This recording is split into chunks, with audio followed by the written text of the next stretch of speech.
Good morning, everyone. Welcome to Brookings. And for those of you visiting, welcome to Washington, D.C. My name is Bruce Jones. I'm the Vice President for Foreign Policy here at the Brookings Institution. And on behalf of the Center for East Asia Policy, it's my pleasure to welcome you to today's discussion on the future of U.S. Japan trade relations at this key moment, not only in U.S. Japan bilateral relations, but at a critical moment that may redefine America's role in Asia. The United States has withdrawn from the negotiations and the conclusion of the Trans-Pacific Partnership Trade Agreement. It's currently renegotiating the North American Free Trade Agreement and is in the midst of significant trade tensions with China, Canada, and the European Union, some of its largest trade partners. Against this backdrop, how the United States chooses at this moment to engage with Japan, another of its large trade partners and a key ally in Asia, is an important barometer for the Trump administration's commitment to the international economic order and to Asian security more broadly. In contrast, Japan has taken a leadership role on trade issues, relaunching the Trans-Pacific Partnership among the remaining 11 members and successfully signing the agreement in March 2018, a feat that few thought at the time would be possible.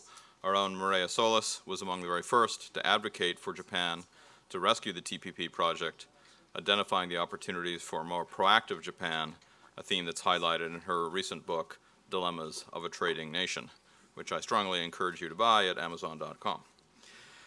As Japan redefines its role, new questions emerge as to what other areas it can help advance in the rules-based multilateral trading system and in the constructions of a regional architecture in Asia. At various points in the history of the two countries, trade has been a thorny issue between the United States and Japan, but striking the right balance between domestic interests and international commitments may never have been more important than it is right now. Today, we're delighted to have a group of Japanese politicians and Japanese and American policy experts to offer their perspectives on U.S.-Japan trade relations, the future of bilateral and multilateral trade arrangements in the region, and the scope for U.S.-Japan cooperation on regional economic issues, including in dealing with a resurgent China. Very much warm welcome to our panel of distinguished Japanese guests, and a major thank you to Tsuyoshi Sonohara of the Japan Center for Economic Research and a longtime friend of Brookings for bringing this group to Washington. It is part of our ongoing conversation with Japanese scholars and the government around key issues in their relationship. We will begin with keynote remarks from Mr. Amari and follow with a panel discussion of our experts.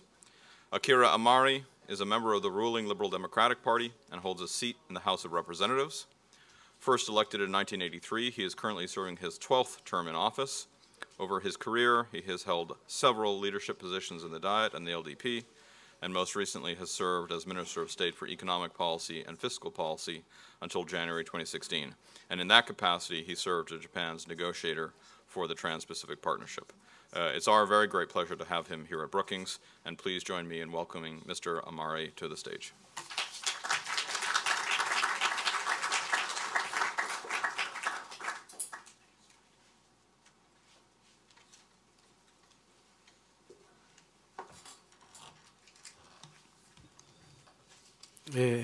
ご紹介をいただきました甘利明です。日本語で20分ほどお話をさせていただきます。 Thank you for the introduction. My name is Akira Amari. I will be speaking to you through interpreter. 中国では、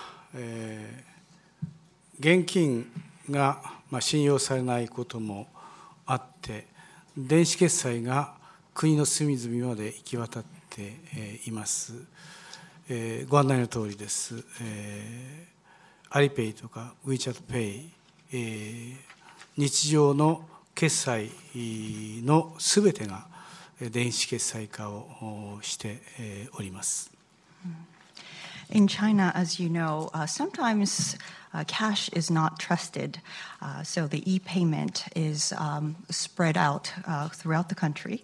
Something like U.S Pay is used broadly in the country, and all of the transactions and payments are done mostly in e-payment. 国中に監視カメラが設置をされております。田舎の町の隅々まで。そして顔認証システムと相まって、個人の特定が極めて容易にできます。And there are surveillance cameras placed throughout the country, even in the very remote rural areas as well. And used in combination with face recognition system, the identification of individual is done very easily. 犯罪は随分減ったようでありますけれども、個人情報の秘匿というのはほぼ無視をされています。Although the crime rate has gone down significantly, there is still a concern about the protection of individual private information. インターネット上に習近平のバカ野郎と書きますと、直ちに買い物ができなくなります。車が呼べなくなります。電車に乗れなくなります。歩いて街に出れば監視カメラと顔認証で個人が特定され、あっという間に公安がやってきてどっかへ連れ去られます。So if you wrote on the internet, for example, foolish Xi Jinping or something, then you will not be able to do internet shopping anymore. You can't ride cars anymore. You can't ride trains anymore. If you go out on your foot to the town, then you are caught by surveillance camera, and the police will come out and arrest you. これは中国のインターネットプラットフォーマーの役員が真顔で日本の企業の役員に言った言葉であります。This was heard from the CEO of Internet Platform Company, or the executive of the Internet Platform Company, to another Internet Platform Company in Japan. その中国のインターネットプラットフォーマーの一つ、アリババのジャック・マー CEO は今、2020年東京オリンピック関係者に全面協力の申し出をかなり強烈に行っています。And one of those internet platform companies is called Alibaba, and the company's CEO, Mr. Jack Ma, is proposing to 100% back up and collaborate and help with the Tokyo Olympic in 2020. 東京オリンピックを機会に日本の決済システムキャッシュレス化を図ろうという目論みです。アリペイを日本全土に敷いていこうということです。これにはおそらくアリババの株を800億ドル以上持っているソフトバンクが協力をするんではないかと思います。決済システムには日本の銀行が協力をする必要があります。ソフトバンクと連携しているみずほ銀行がおそらく意欲を示します。So probably the intention is that using the Tokyo Olympic as the trigger, Alibaba would like to expand the payment system or cashless system in Japan and expand their Alipay system throughout Japan. And SoftBank, who has the stake of $80 billion of Alibaba, will probably help out with that initiative. And also, in order to set up a payment system, you need help of a bank in Japan. And Mizuho Bank, which is the bank for SoftBank, will probably help out as well. そして、アリババは中国版ウーバーといえるデイデイという会社を持っています。そのシステムをおそらくこの機会に東京を中心に敷いていこうということであります。Alibaba also owns a company called DayDay, which is a Chinese version of Uber. So taking that opportunity, they will probably try to expand that system in Japan as well. そうしますと、DayDayやアリペイを通じて、移動情報、それから決済情報、すべてがアリババのデータベースにアリクラウドに集約をされるということになります。And what this will lead to is that through DayDay and Alipay, they will seize all the information on movement of people as well as payment information, and that will be all gathered in database of Alibaba, AliCloud.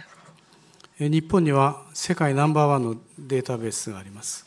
それは1億2000万人、皆保険制度による医療と介護のデータベースです。これは量質両方とっても世界一であります。And at the same time, Japan has the number one database in the world. This is the database system for universal insurance system. Information about insurance as well as the nursing care is all gathered for the all 120 million people. So in terms of volume as well as quality, it is the number one database system. アリペイの決済システムが詳細な設計で医療機関、介護機関に全部入っていきますと、そのデータがすべてアリクラウドに集まってまいります。And Alipay, if they go into using their design architecture, if they go into the system of insurance and also into the systems or hospital systems, then all that information will also be concentrated into AliCloud. 中国は習近平主席の政治体制と、そして21世紀のインフラたるデジタルプラットフォーマーが完璧に組んで経済戦略、それを政治戦略、統治戦略として展開をしていきます。In China, these 21st century infrastructure platform companies or digital platform companies are working very tightly with the President Xi Jinping's administration. And they work in combination to form economic, political, as well as investment strategies. アメリカの GAFA に対して中国はバッド J と言われています。バイドゥ、アリババ、テンセント、ジンドン。その4社はデジタル世界のプラットフォーマーであります。彼らは習近平主席から国家企業になれと言われればそれをも受け入れますということをはっきり言っています。So there's GAFA in the U.S. and there's Bad J in China. These are Baidu, Alibaba, Tencent, and Jingdong. These are the 21st century digital platform companies in China. And they have made it clear that they are ready to become a nationally owned company if they were told so. アリババは国内を出て今 ASEAN に入りました。ASEAN の最大の電子商取引のシステムを買収をいたしました。ASEAN の電子商取引はアリババの傘下に入っていきます。Alibaba has gone out of China and expanded into ASEAN now. They have just acquired the largest e-commerce system in ASEAN countries. So that means that the e-commerce system itself will go under Alibaba now in ASEAN.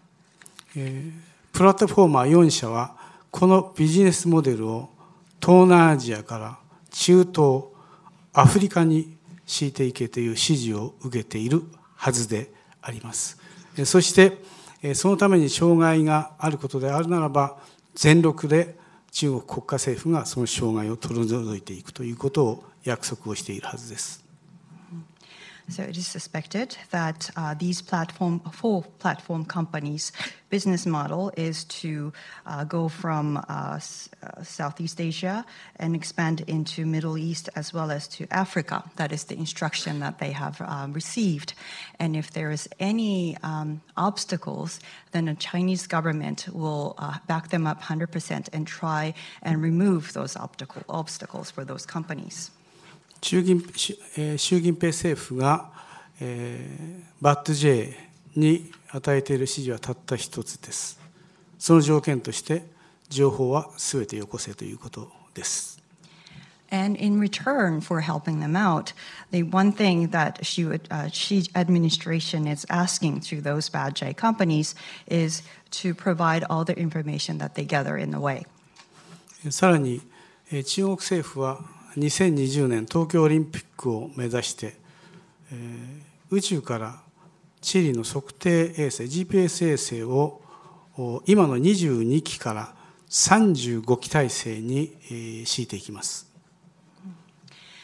And furthermore, Chinese government is planning towards the upcoming Tokyo Olympic in 2020 to increase the number of GPS satellites from a current 22 units to 35 units. 合わせてそれのと連携を取る地上局を2000局にします。And at the same time, increase the number of base stations to 2,000.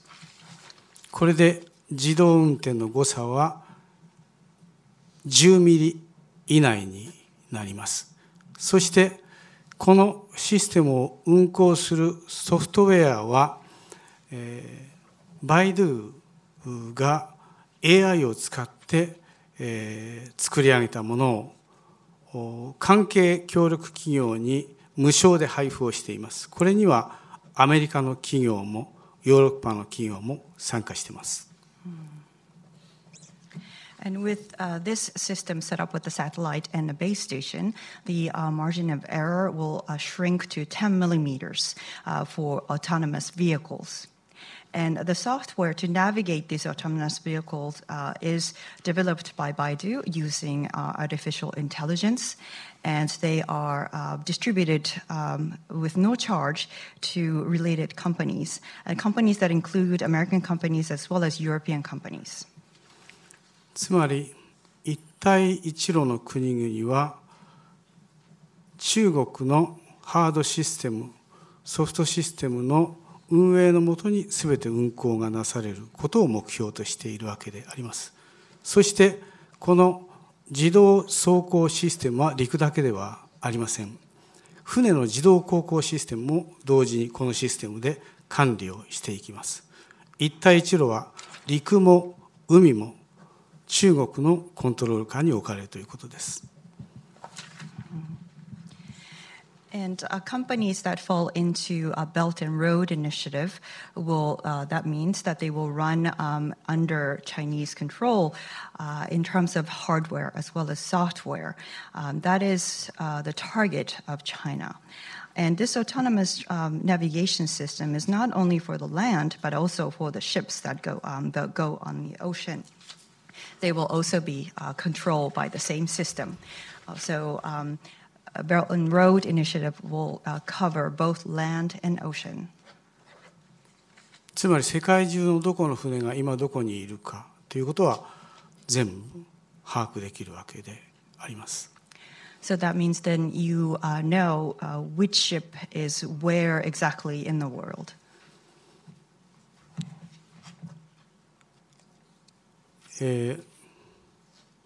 中国にはサイバーセキュリティ法っていうのがあります。この法律によって国家安全保障上という理由で中国で得られるあらゆる情報は中国から外に持ち出すことはできません。しかし外の情報は自由に中国に集めることができるという一方通行制度であります。In China, there's a law called Cybersecurity Act, and this is a rather one-way system where, because of the security reason, any information that is gathered within the country cannot be taken out of the country, whereas any information that is gathered outside the country could be freely concentrated into the country. 本来、インターネット電子商取引が備えていなければならない3つの自由原則があります。一つは情報の国境移動の自由であります。二つはサーバーのローカライゼーションを禁止をするということであります。三つ目は、ソースコードの開示要求はしてはならないという原則であります。Originally, the principles of electronic commerce is that there should be a free flow of information across the border, and secondly, a ban on the requirement for localization of servers, and the third is the ban on the requirement to disclose source codes. 中国にはこの3つの原則はありません。自分の情報は外へ一切出さない。人の情報は自由自在に入れてデータベース化をしていく。情報も技術も人も中国は取り放題。中国からは大事なものは一切出さないというシステムが一帯一路の戦略のもとにやがてアフリカまで進んでいきます。But these principles do not exist in China. Basically, they will never take the information out of the country, whereas they gather information and bring into the country freely from outside and put them all into their database. So they're free to take all the information, technology, and people from outside, but nothing goes out the country. And such system will be deployed under Belt and Road Initiative, and that will surely reach the U.S. one day. 中国製のプラットフォーマー BAT-J は本来アメリカのプラットフォーマー GAFA のコピーモデルです。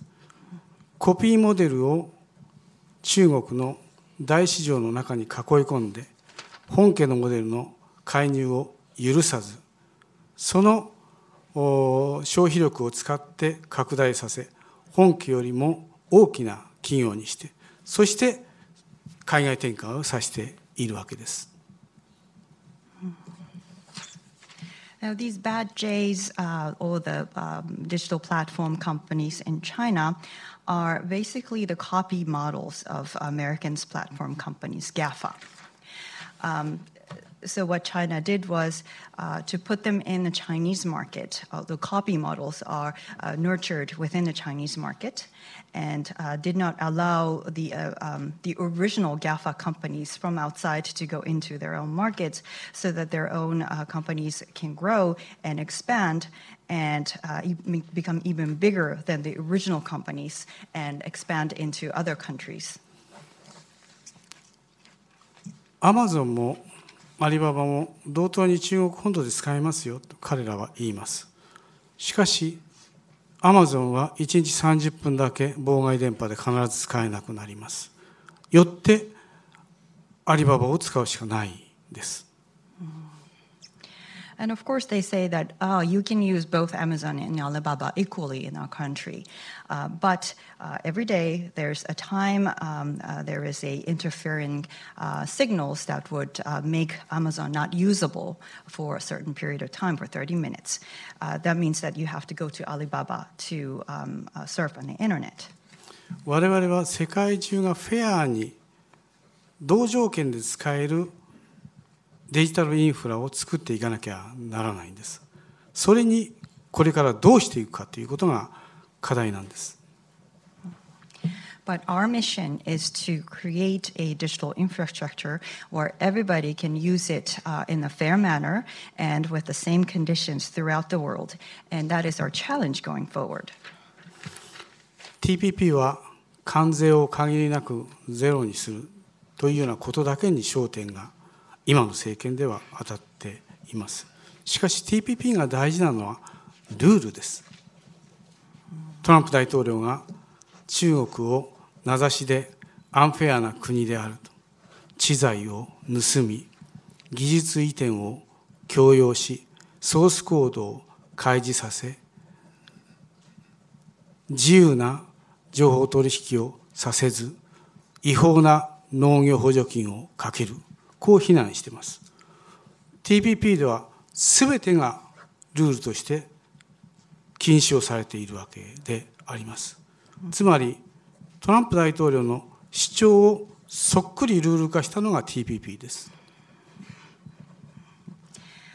Now TPP is today the focus on TPP is about reducing the tariff very close to zero. And that is the focus of the current administration. But actually what is important regarding TPP is the set of rules that apply. President Trump criticizes China about being very unfair. They steal IP, they force the technology transfer, they force disclosure of source code, and hamper the free flow of information and give out subsidiary for agricultural products. But these are all the things that are covered in TPP and are banned.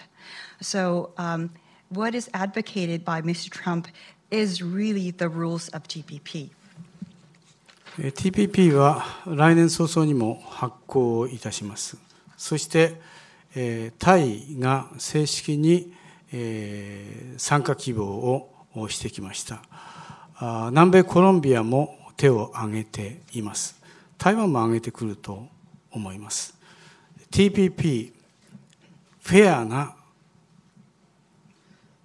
この誰もが参加できるルールを世界ルールとしていくことが一番大事なんです。ルールはフェアなものを作りました。次は執行力が必要なんであります。世界に敷いていく力が必要です。そのためにはアメリカのプレゼンスが必要なんです。TPP will go into effect early next year. Thai has officially decided to participate, and Colombia is interested, and I think Taiwan will soon declare its interest in the system.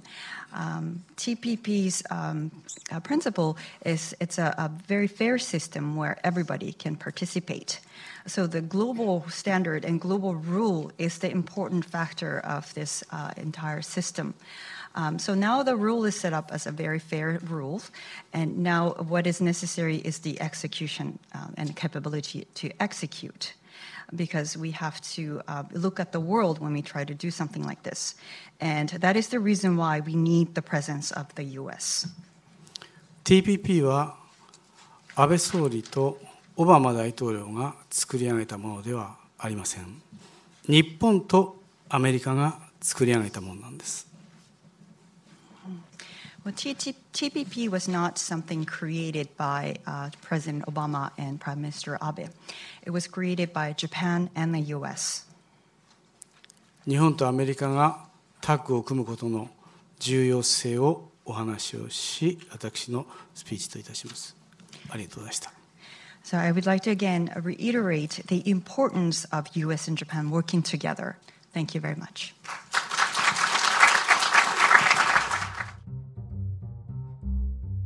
Thanks for watching. Be sure to like and subscribe for more videos from Brookings.